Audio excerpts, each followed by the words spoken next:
Hello, and welcome to Challenging Your Health Mindset. This podcast is produced and presented by Liberty University's Student Health Center and Wellness Initiatives Department.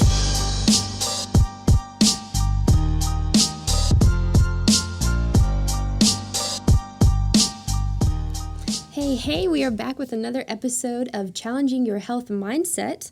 I am Abby. I'm here today guest hosting for Dr. Anderson, and with me is Rebecca Tridipo, who is a career counselor here on Liberty's campus, and I'm so excited to get to have this conversation with you today. Thanks very much. I'm honored that you would ask.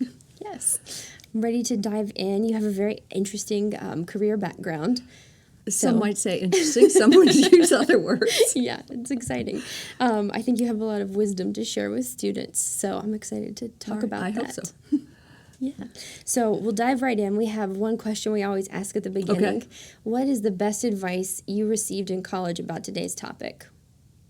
I got no advice in college, seriously. And we honestly have to put this in perspective, because I graduated in, I'm going to date myself, 1978. But I was married in 77 at the ripe old age of 20. Wow. But I honestly thought, because I had an older brother, I had two brothers following me, and I honestly thought you just went to college, studied something that was of interest, and then you got a job. Easy peasy. And this was in the days, there was no internet. None. Yeah. When you wanted a job, you got the classified ads out in the newspaper on Sunday, and you looked for jobs. Wow. And but I had no career counseling whatsoever. My intent was to go to medical school. Wow. And I knew that at the school where I went, they had a pretty high percentage of kids getting in. But no one really ever talked me through the process or what to do, how to be strategic. So I sort of had to figure that out, and it's taken about 45 years to figure that out. Hopefully the learning curve won't be quite that high for anyone else. Yeah. I love that Liberty has the Career Center on campus. Yes. I know that's relatively new. How long has that been here now? Do you know? Oh, now that's a difficult question because I'm relatively new to the career services.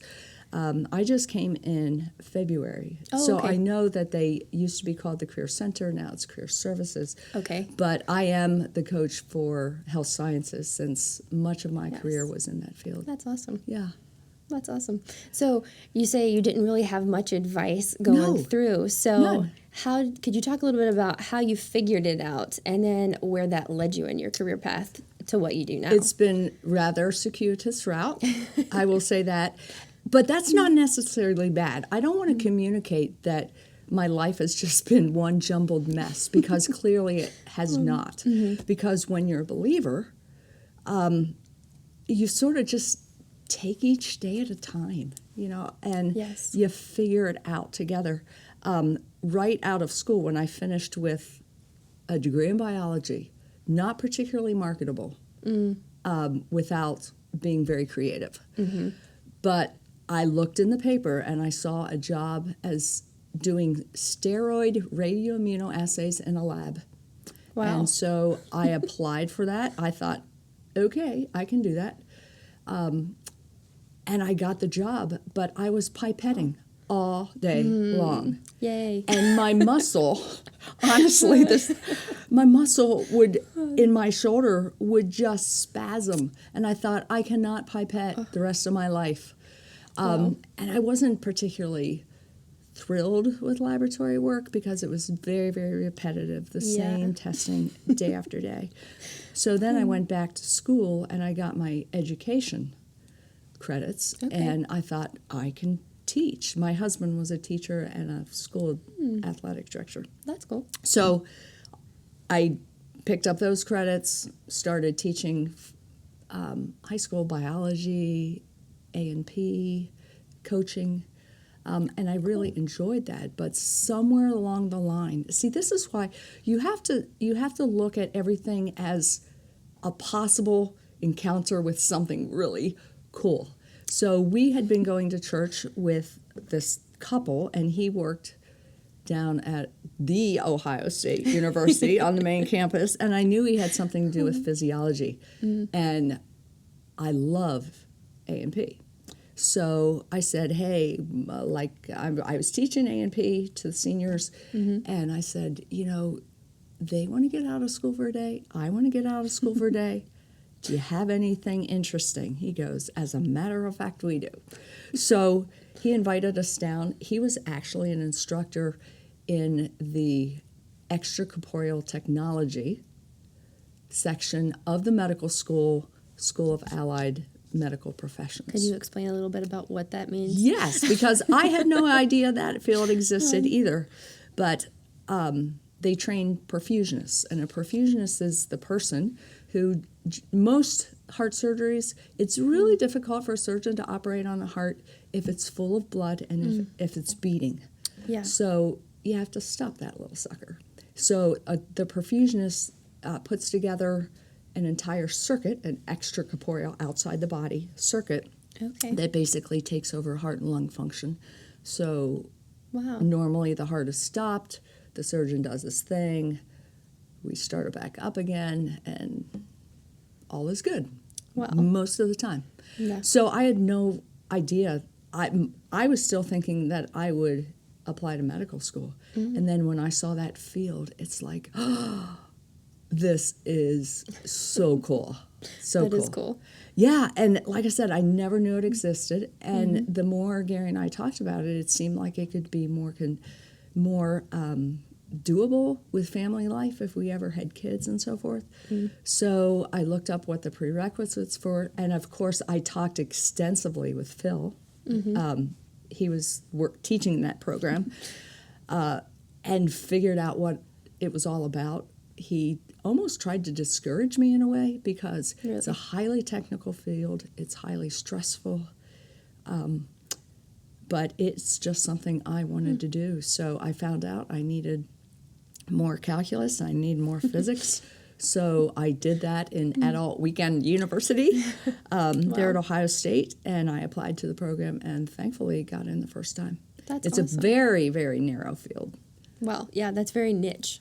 It is. Yeah, it is. but that's neat. It is. So from that, what could you share with students who are just trying to figure out what they want to do and making that decision? What are things they can take steps to do to get them to that place? You've got to talk to people.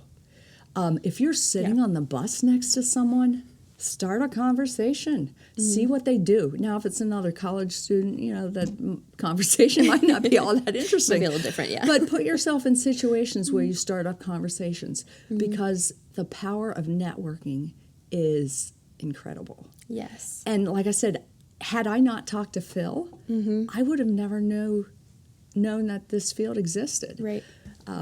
So you just have to talk. Even as my role as a career coach for the School of Health Sciences, I spend time doing research on different careers. And I'm going, I had no idea. One of the newest things to sort of come out is an anesthesia technologist, not technician, not anesthesia assistant, a technologist. And it's a graduate level kind of program. Okay. It would normally take 2 more years. But that has really just started to come in. Not all states acknowledge those professionals, but it's an up and growing field. But here again, you don't know unless you start talking. And that's one of the great things that we can do in career services is that there are certain assessments. If you come in, we can help you brainstorm. We can do assessments to say, okay, with your personality, these kind of things, just, have you ever considered this? And then there might be a whole list. And it's like, wow, I never thought of that. Yeah. So you have to be open to possibilities. That's so funny. I remember doing something like that when I was in middle school. Yeah. And I don't know, I feel like that's maybe a little too early. But the number one that came back was I should be a flight attendant, which is very funny. That's not anywhere close to what I'm doing today. No, it's not. Well, and it's not like you want to live or die by what those results of the assessments are. But sometimes they can just push open that door of possibility just a little bit. Right. I did that with a student just last week. She thought she was going down one route, and she actually, and her mom came in. Wow. And because mom and dad were pretty conflicted about, what should this kid take through school? And I just got an email yesterday. I decided that I switched my majors to graphic design. It's exactly what I want to do. But she didn't realize, nor did the parents actually realize, the wide berth of possibilities within that field. Yeah. And she just feels relieved because That's awesome. she figured it out. Yeah. Yeah. I remember I started in biology, but I switched to health promotion at the time, and I remember being like, this is what I'm supposed to be doing. It made sense. I remember that, relief. Yes. Yeah. Yeah. So what kind of advice could you give a student who's, in that spot right there, trying to decide, am I in the right place, or do I need to change my major? Well, a couple things. Number one, this is a commercial, but come talk to us. Yes. Because we have very specific coaches for specific areas of study. Like there's an engineering coach, there's an arts and sciences coach, there's an education coach, and all of us have a wealth of experience that we've actually lived out. So I think That's sometimes we can be, a listening ear, maybe a different perspective. So that's possible. But here again, it comes down to, okay, so you think you want to be a physician's assistant. Have you ever talked to one? Right. Go find one to talk to. Yeah. We can help you connect, Right. Shadow them. Get these experience. Go live for a day or two or a week or 3. Yes. Getting that kind of exposure because, unfortunately, we've heard stories of people who believe that they want to be a nurse and they get in the nursing program and they decide they hate blood, they hate excrement. Yes. So they make, they make an abrupt turn Right. and change course. But you don't know until you get into it. Right. So get into it. Talk to people. Network. So could you give some practical ways? You mentioned one, the shadowing. Yes. But just of meeting those people in the field you think you want to get into, and then how do you get to shadow someone? Things like that. Yeah. Well, even such a resource like LinkedIn, a lot of college students, especially if they're freshmen, think, well, LinkedIn is number one, if they even know what it is. But Right. it is a professional social media site. I love LinkedIn. Yes. And some things, that you would put on Facebook would not be appropriate on LinkedIn. Right. You don't put what you had for breakfast or whatever. Right. But it can be a tremendous resource. So, for example, when a student comes in, they go, how do I find an internship? How do I find a shadow experience? Well, let's go on LinkedIn. First of all, create a decent looking profile with a nice picture, a nice background. But then go to Liberty University's LinkedIn official page, and there's a little tab that says Alumni. Click on that. Do you know that there are over 186,000 Wow. LU alumni That's on crazy. LinkedIn? Okay, so let's say that you're interested in aeronautics. All right. So in the little search thing, you put aeronautics, search. Okay, so maybe 3,000 come up. I don't know what the number is, Right. but let's just pretend it's 3,000. So then you can say, well, I'm here during the school year. Let's see how many are in the Lynchburg area. So then you add a location, and it will give you those people. And so now you've just taken this huge wealth of experience and narrowed it down to something that you think you're interested in. So then you hit the little connect button and you go, hi, I'm a current student at Liberty. I see you're an alumni. Would you be interested in connecting so I could ask you some questions?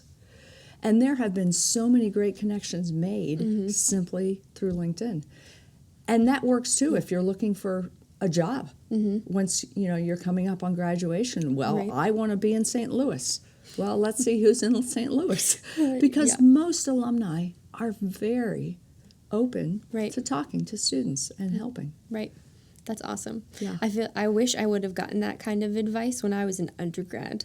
Yes. I didn't get that until I started building a relationship with one of my professors, and he kind of sat me down and talked me through LinkedIn and like the Virginia Jobs website, things like that for finding jobs, because before that I was absolutely clueless. And so it was nice to have someone who could help. So I just think this is such a great resource for students. And actually, it's interesting that you mentioned the Virginia Jobs, because every single state it's associated with their Department of Employment or Department of Labor. Every state has a similar website. So I'm doing a certification course at the moment, and so I had to do some research and get on some of these websites. It's incredible how many jobs are available. Like in Virginia, I think I saw yesterday something like 546,000 jobs are open. Wow.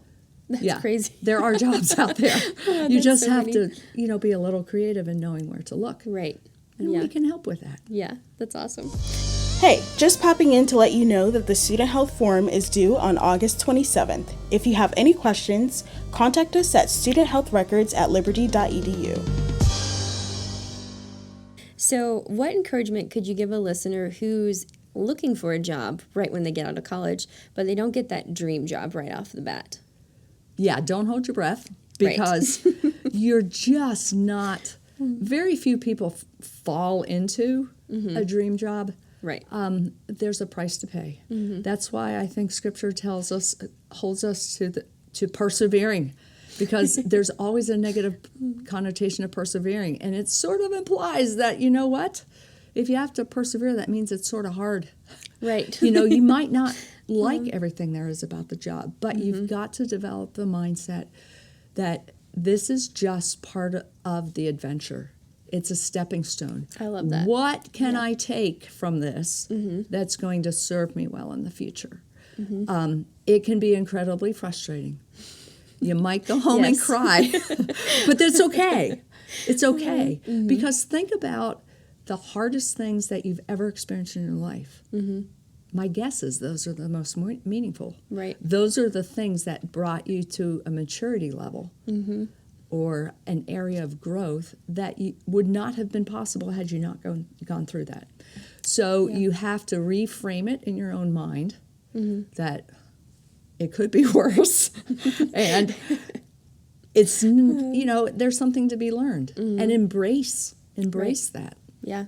I love that mindset of just gleaning what you can from each place you're in.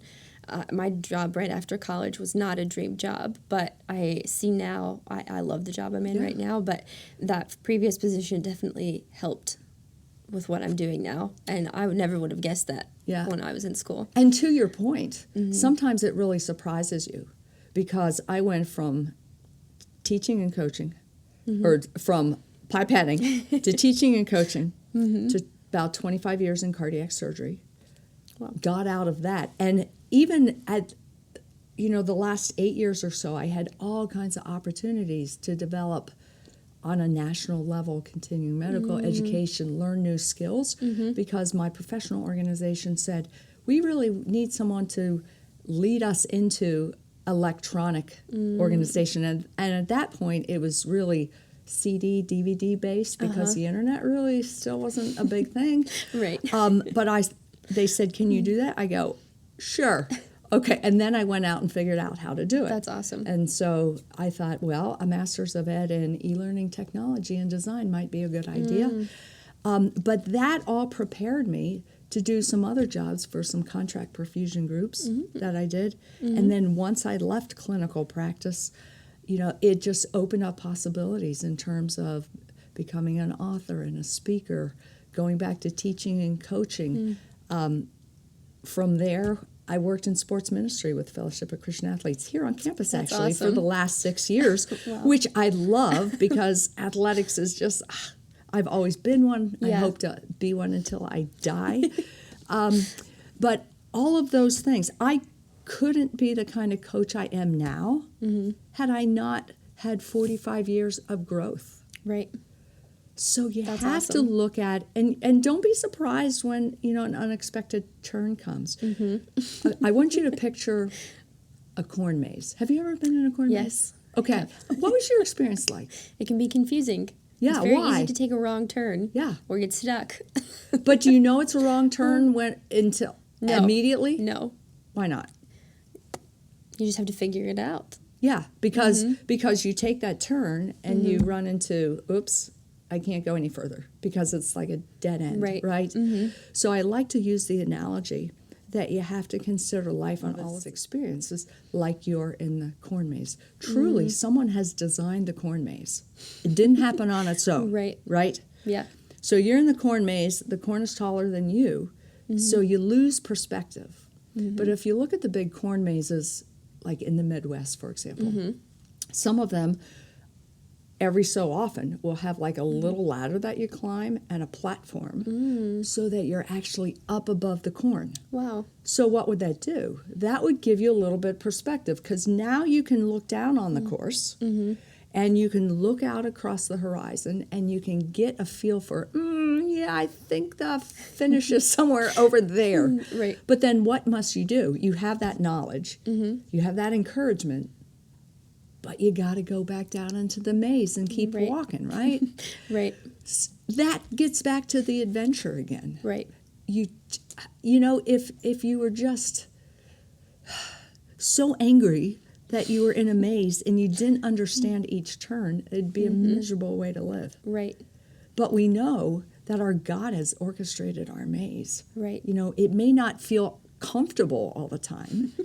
We may feel a little disjointed, a little confused, but when you know you can trust the maker of the maze, you're okay. Right.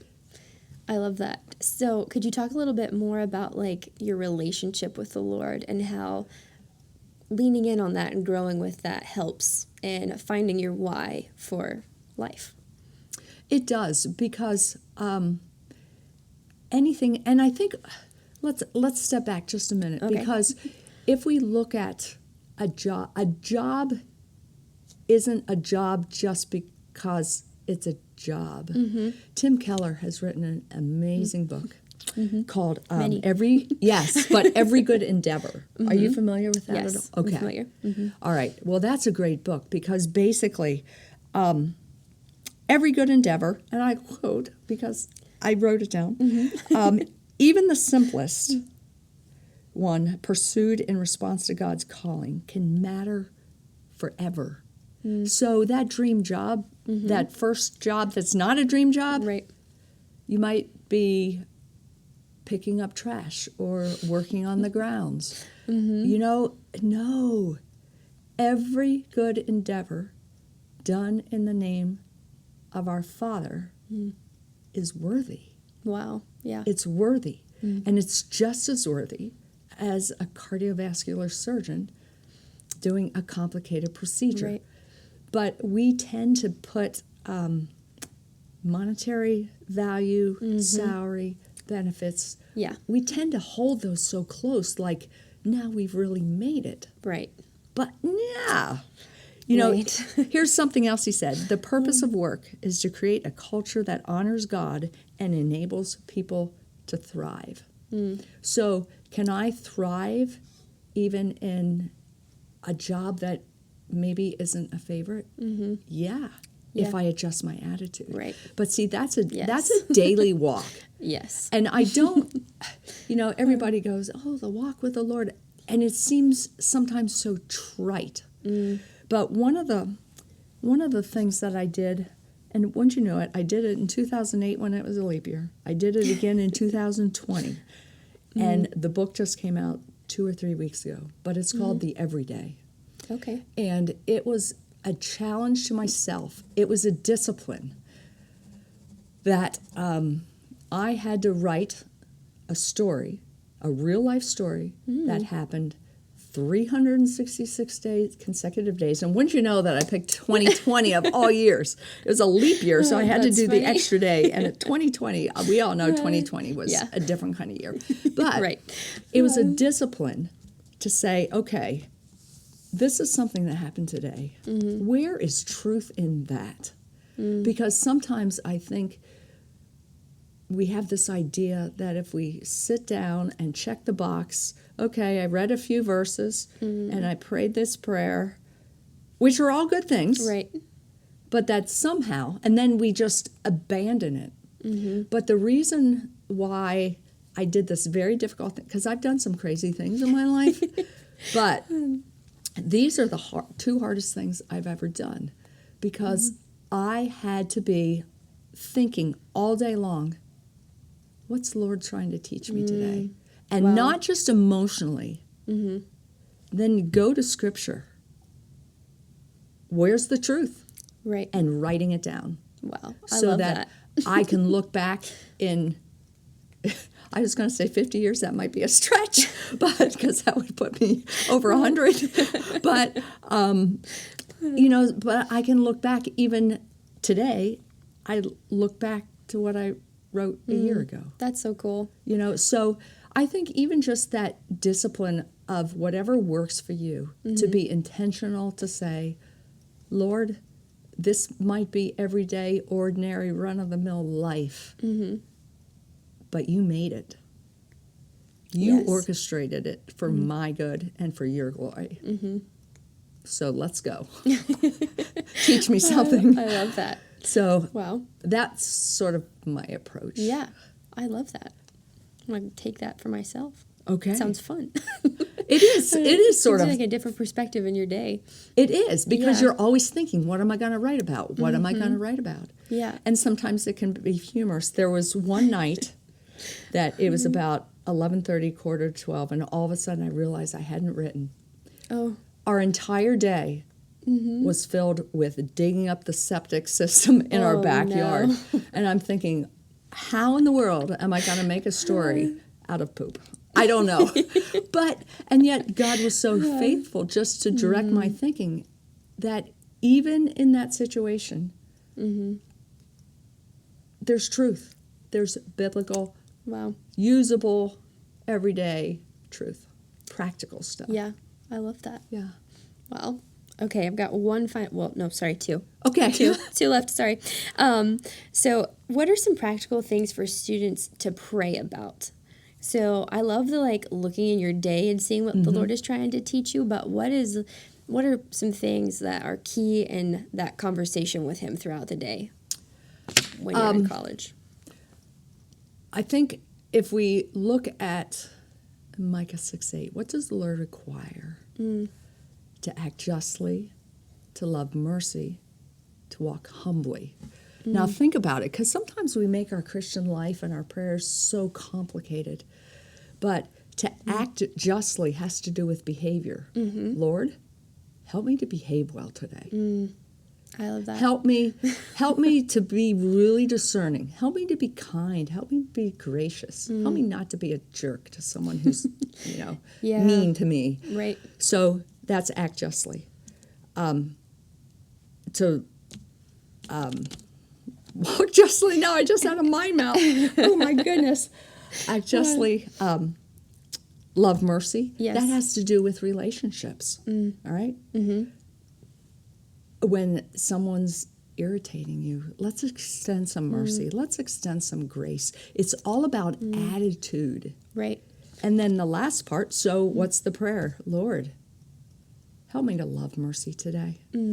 Help me to love it. Watch my attitude. Yes. Because I know I can be surly. I can get so caught up in myself in terms of, it's almost like I put blinders on and I'm thinking so hard about something. I honestly don't even see people Right. I don't see you.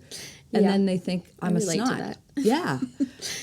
So, help me just to see people, to have a great attitude, to stop being so egocentric, and then to walk humbly. Oh my goodness. Yeah. Right? That's a fun one. Yeah. And that's all about attitude. So we have behavior, we have relationship with that middle one, and then we have the attitude. Yeah. So if we can focus our prayer on those three simple things, I think it'll change the way we go through our day. I agree. So it can be as simple as that. Yeah. I saw a quote this morning on Instagram, and it was a question. It asked, what matters more, your behavior or your feelings? And I just love that. We live in a time right now where we're very focused on feelings, and that's okay. We have feelings for a reason, but I think that it's important that we behave and act, Yeah. Like and what you were just saying it could properly. even be the littlest things. Lord, open my eyes to how I can serve, Yeah. So I'm walking through the tunnel over to the parking lot, and I see a piece of trash. I have a decision to make. Right? I could walk by it, or I could pick it up and throw it away myself. Yeah. It's just, we have to be really conscious of the little things, the little things in life, and the way we live, and the way we talk, and the attitude that we project. Right. And so, for me, that's the way I normally pray. Help me I to love that. act justly, Yep. love mercy, walk humbly. Yes. Okay, now I'm to the final question of Okay. the day. What advice do you have for our listeners on today's topic? What advice? Yes. Open your eyes, your ears, talk. Experiences are not going to come to you. You have to be proactive. So true. Yes. Yes. And being a freshman, coming into your freshman year, is not too soon to start thinking about Right. it. Yes. Yes, enjoy your college years, but make them profitable, and seek, there's no shame in saying, what can my career coach help me think through? Right. It could confirm what you're thinking already, and it could give you some very constructive tips for how to proceed Right. and how to achieve your goal, or they can help you adjust course Right. and go back down in the maze and keep walking. Yeah. Yes. Love that. Definitely go see a variety of Yes. our Yep. coaches Yep. at the career services on campus. Absolutely. Thank you so much for sitting down and having this chat with me today. Well, you're very I think welcome. there's Thanks for asking me. tons of nuggets of wisdom in here for students. Well, good. Yeah. Hope it made sense. Yeah. Okay. Thank you.